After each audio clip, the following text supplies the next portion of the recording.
반갑습니다. 여러분들의 투자가 행복했으면 좋겠습니다. 캐시메이커 문서진입니다. 오늘은 좀 이른 시간에 방송을 녹화하게 됐습니다. 여기 시간을 보시면 아시겠지만 한 10시에 방송을 제가 켰는데 두산 에너빌리티가 오늘 좀 급락이 나왔어요. 그래서 이거에 대해서 가지고 계신 분들이 좀 걱정하실 것 같아서 제가 이야기를 드립니다. 그래서 이제 방송을 켰는데요. 다시 한번 이야기 드리지만 일단 결론은 절대로 파시면 안 된다라는 거예요. 제가 이제 두산 에너빌리티와 관련된 부분은 영상을 많이 올려드렸어요. 저희 채널을 보시면 아시겠지만 저희 채널은 뭐 2차전지, 그 다음에 로봇, 그 다음에 신재생 이쪽에 좀 집중되어 있지 않습니까? 그만큼 저희가 좀 많이 연구도 많이 하고 그 다음에 많이 공부를 하고 있는 분야고 그만큼 확신이 있습니다. 근데 그 중에서 우리나라 원전 관련주를 하려면 대장은 확실하게 두산 에너빌리티가 맞습니다. 기술력인 부분도 뭐 굉장히 이제 우위에 있는 기업이기 때문에 두산 에너빌리티를 제가 이제 원전 관련 종목 중에서는 가장 좋아하는데 이렇게 생각하세요. 오늘 만약에 두산 에너빌리티가 지금 걱정이 되면 주식을 하시면 안 돼요. 이거 지금 빠지는 거 이걸 가지고 걱정한다. 주식을 할 이유가 없어요. 주식이 언제 항상 좋습니까? 주식이랑 항상 업다운이 있잖아요. 항상 이제 뭐 그리고 이런 말이 있지 않습니까? 편안한 자리에서 수익 나지 않는다라는 거. 물론 두산은 저도 개인적으로 좀 짜증나는 기업은 맞습니다. 근데 어쩔 수 있나요?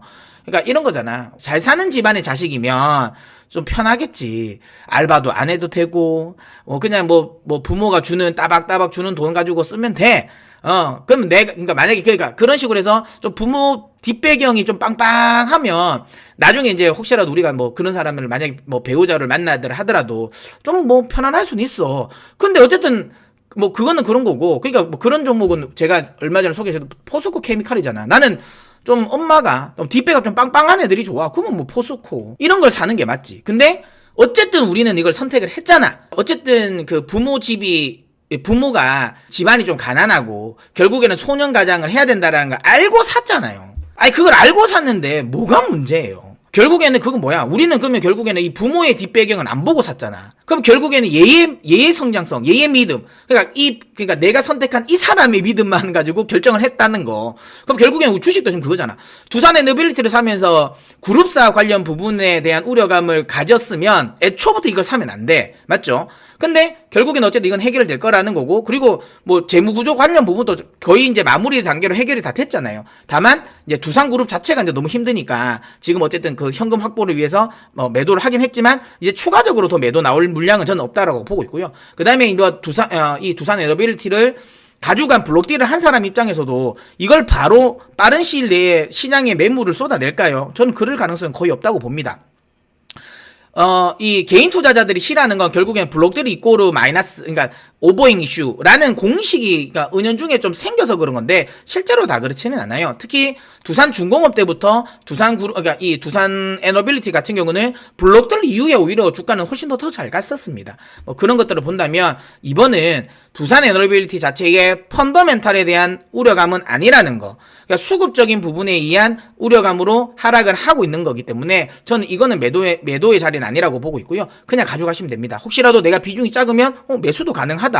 만약에 없다면 신규 매수도 저는 가능하다라고 보고 있어요. 특히 원전과 관련된 부분의 사업 환경은 긍정적입니다. 뭐 일부 원전을 반대하는 입장에서는 뭐 이거 원전 뭐 이번에 가뭄으로 인해 가지고 프랑스도 원전을 뭐 이거 지금 안 하려고 한다라고 하고 있지만 실질적으로 그거는 거짓된 정보고요. 왜냐하면 지금 프랑스 같은 경우는 기존에 있는 원전을 원래 가동을 좀 중단하려고 했던 것 역시도 다시 다 돌립니다. 다 돌리고, 그리고 좀 생각해보세요. 신규로 프랑스가 원전을 안 짓는다? 물론 신규로 안 지을 수 있어, 프랑스는. 근데 중요한 건 뭐다? 프랑스 이외의 나머지 유럽 국가들, 그 다음에 중동 국가들에 대한 또 여전히 이 원전 수요 역시는 커질 수밖에 없고요. 특히 지금처럼 유럽이 러시아 그 천연가스, 그러니까 에너지에 너무 지나치게 좀 편중되어 있는, 그리고 한국가에 너무 편중되어 있는 이런 발전 방식 때문에 사실 지금 전기료가 굉장히 많이 올랐잖아요. 이걸 눈에 보고 있는 상황에서 물론 이걸 신재생으로 커버하려고 하겠죠. 하지만 이게 다 커버 안 된다는 건 알아요. 그럼 결국에는 뭐다? 결국은 원전을 지을 수밖에 없어요. 그래서 지금 동유럽이라든지 영국 같은 경우도 발빠르게 원전을 지으려고 하고 있는 거잖아요. 이런 식인 환경적인 부분이 두산 에너빌리티의 어쨌든 펀더멘탈을 유지시킬 수 있는 요인이다라고 보고 있고요. 그 다음에 신규 원전과 관련된 이슈도 있지만 그다음에 노후화된 원전을 다시 수리해서 재가동을 한다라는 것 자체도 또 두산 에너빌리티 입장에서는 또 괜찮습니다. 어차피 그쪽 물량에서 또 수주가 들어오니까. 그다음에 많은 분들이 이집트 쪽을 또 많이 뭐 생각을 하시는데, 근데 저는 개인적으로 이집트는 신경 쓰지 마세요. 그건 별게 아닙니다. 왜냐면 이집트는 뭐 자꾸만 수주받아다 하는데, 여러분 이집트 거는 사실 이거는 수주를 받은 게 아니에요. 엄밀히 따지면. 뭐냐면 우리가 이제 K 컨소시엄이 들어가서 여기 이집트 수주를 전체를 한 게 아니잖아요. 이거 원래는 러시아가 수주를 한 거예요. 이집트 걸. 근데 그 러시아가 어찌 보면 원청인 거고, 얘는 이제 발주를 한 거야. 우리나라인데 우리가 하청을 준 거지. 그러니까 3조밖에 안 돼요. 이거는 제가 보기엔 큰 규모는 아니고, 이거에 들뜰 필요는 전혀 없고요. 중요한 건 이제 이 이후에 나올 거, 어떤 거, 체코, 그 다음에 영국, 그 다음에 나올 수 있는 거 추가적으로 사우디죠. 예, 여기에 대한 기대감을 가져야 됩니다. 이거는 우리가 통으로 가져갈 수 있어요. 특히 환경도 좋아. 뭐자? 예, 체코, 이거 들어가는 거는 우리나라 단독은 아닐 겁니다. 이제 이거는 이미 뭐 그거고, 중요한 건 여기에 지금 체코는 프랑스랑 러시아랑 그다음 중국이랑 미국, 그 다음에 우리나라가 경쟁을 했었어요. 근데 러시아는 지금 나가리 됐죠. 중국도 나가리입니다, 사실상. 그러면 프랑스, 우리나라, 미국인데, 우리나라랑 미국이 지금 이번 한미 정상회담을 통해 가지고 원전 수주와 관련된 부분을 같이 협업을 하자고 이야기를 했잖아요. 그러면서 이거는 제가 보기 같이 묶일 가능성이 높아요. 그러면 체코 입장에서도 사실 미국과의 관계를 돈독하게 하는 거 당연히 훨씬 더 좋겠죠. 뭐 그런 식으로 한다면 오히려 우리 요쪽의 컨소시엄을 선택할 가능성이 좀 높다고 봅니다. 그러면 체코의 수주 가능성도 좀 높다라고 보고요. 그러니까 영국 관련 부분도 기대감 있고, 그 다음에 중요한 건 이번에 전 이걸로 봅니다. 이거는 언제 나올지 모르니까. 근데 사우디는 거의 제가 보기엔 명확하다고 봐요. 뭐 사우디가 원전 수주를 뭐 확실하게 낸다 안 낸다는 모르겠습니다. 하지만 확실한 건 SMR 개발을 다시 할 겁니다.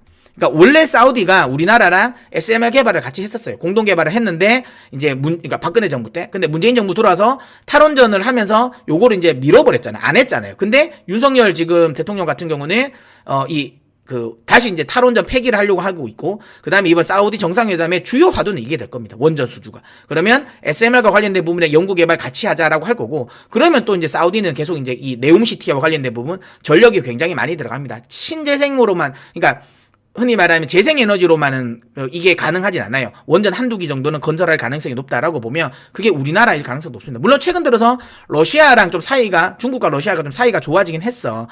그래가지고 이게 조금 껄쩍지근하긴 한데, 근데 그래도 제가 보기에는 우리나라와의 관계를 생각한다면 저는 할 가능성이 높다고 보고 있어요. 그래서 사우디에 대한 기대감도 있잖아요.